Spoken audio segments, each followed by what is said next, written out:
On August 10th, 2021, one of the largest digital heists in history unfolded, live, in real time, not in a bank, not in a vault, on the blockchain. Crypto markets were booming, money moving faster than ever, and decentralized finance was exploding. Billions flowed through code-driven systems every single day. Somewhere in the dark, someone was watching, silent, patient, and focused, studying how value moved across networks, like blood through arteries. And then it happened. In less than 1 hour, a massive DeFi platform would lose over $600 million, faster than most robberies even begin. This wasn't a smash and grab. It was a systems-level theft, an attack that used the rules of the digital world against itself. No doors were kicked in, no guards were bypassed, no alarms in a building. Because there was no building, only code and the illusion of safety. No passwords were cracked.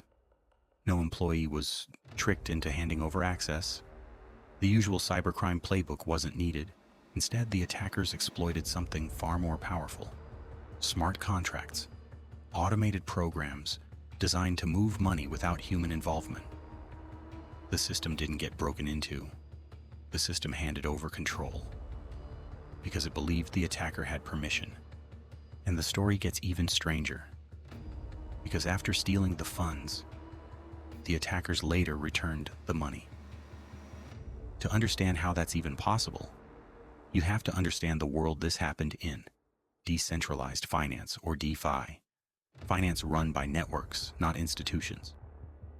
By 2021, DeFi had exploded in popularity. Instead of a central bank making decisions, smart contracts enforced the rules automatically. That meant massive wealth moved in seconds across open networks, visible to anyone, including attackers searching for one small mistake. Smart contracts execute transactions with no human approval. If the code says yes, the money moves. If the code is wrong, it still moves. In DeFi, security is binary. If the code is solid, the funds are safe. If the code has one flaw, everything can collapse instantly. At the center of this story was Poly Network, one of the largest cross-chain DeFi platforms operating at the time. Poly Network's mission was simple: move cryptocurrency between different blockchains, like Ethereum, Binance Smart Chain, and Polygon. Users could transfer huge amounts across chains quickly, bridging assets between different ecosystems without relying on traditional intermediaries. At any moment, hundreds of millions of dollars could be moving through that system. Money constantly in motion, constantly exposed. And when that kind of value is flowing, attackers don't need to hunt for victims. They hunt for weaknesses. Poly Network relied on complex smart contracts to verify and approve cross-chain transfers. Contracts meant to ensure only legitimate transactions could pass. But hidden deep inside the protocol was a critical vulnerability, a flaw in how transaction authority was verified. A single trust mechanism could be manipulated. The system's proof of permission could be forged, without passwords, without malware, without brute force. The attackers crafted a specially designed transaction, carefully structured, built to look legitimate, shaped to pass the system's checks.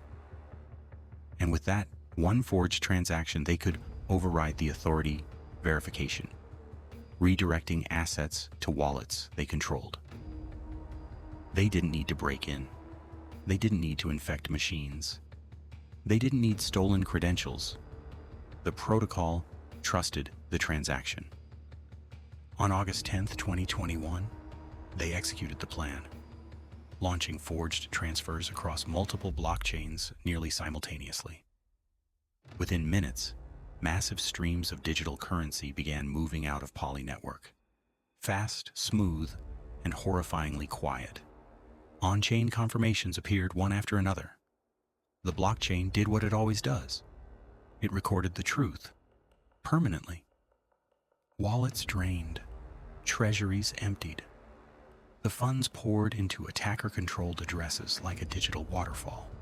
From Ethereum alone, over $270 million was taken. Value vanishing into red-lit addresses in plain sight.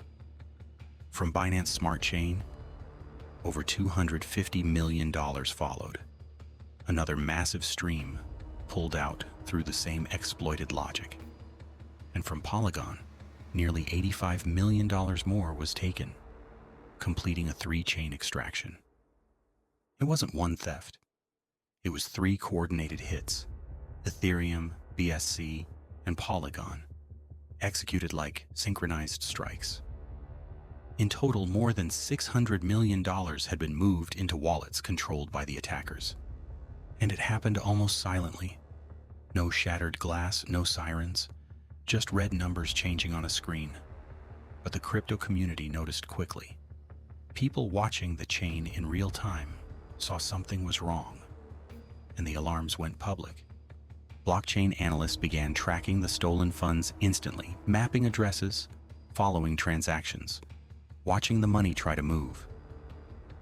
Major cryptocurrency exchanges rushed into action, monitoring deposits and withdrawals, preparing to stop the attackers from cashing out. Addresses linked to the theft were blacklisted. Attempts to convert or withdraw the stolen assets became harder by the minute.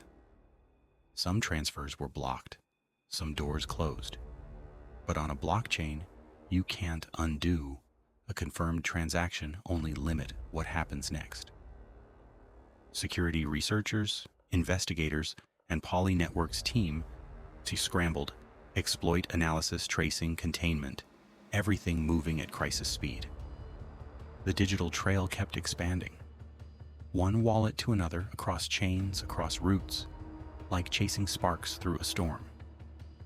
Then something happened that almost never happens in cybercrime. The attacker didn't vanish. They stayed, and they started talking. Messages appeared inside the blockchain itself, embedded into transactions, public and visible to anyone monitoring the network. One message signaled the impossible. They claimed they were ready to return the money. Another message suggested it wasn't about theft, but about exposing a vulnerability, like a violent audit performed in public. And then it turned into a live Q&A, encoded replies, transaction notes, commentary written into the chain while the world watched. Soon the first returns began. Small amounts flowed back, like a test or a signal that the attackers were serious. Then the returns escalated.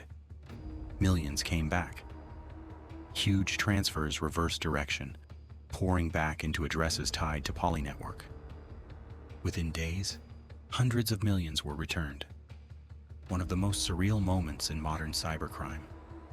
A heist, unwinding itself. Time passed quickly, and the pressure grew. The community watched each return like a heartbeat, waiting for the next transaction.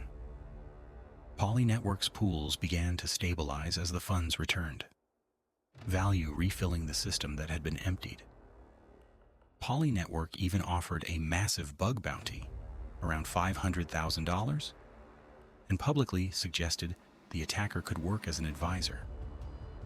But the identity of the attacker remained unknown. No face, no name, only a trail of transactions and cryptic messages. No arrests were made, no courtroom reveal, just a mystery that still hangs over DeFi like fog over a neon city. And the core lesson was brutal. This wasn't brute force, malware, or a break-in. It was one overlooked flaw in code. In decentralized finance, code controls everything. There are no guards, no locked doors, no second chances. Once the chain confirms, as crypto grows, the scale of cybercrime grows with it. Because when billions move through code, the smallest weakness becomes a jackpot. The biggest heists in history are no longer carried out with weapons. They're carried out with transactions, and trust, and code.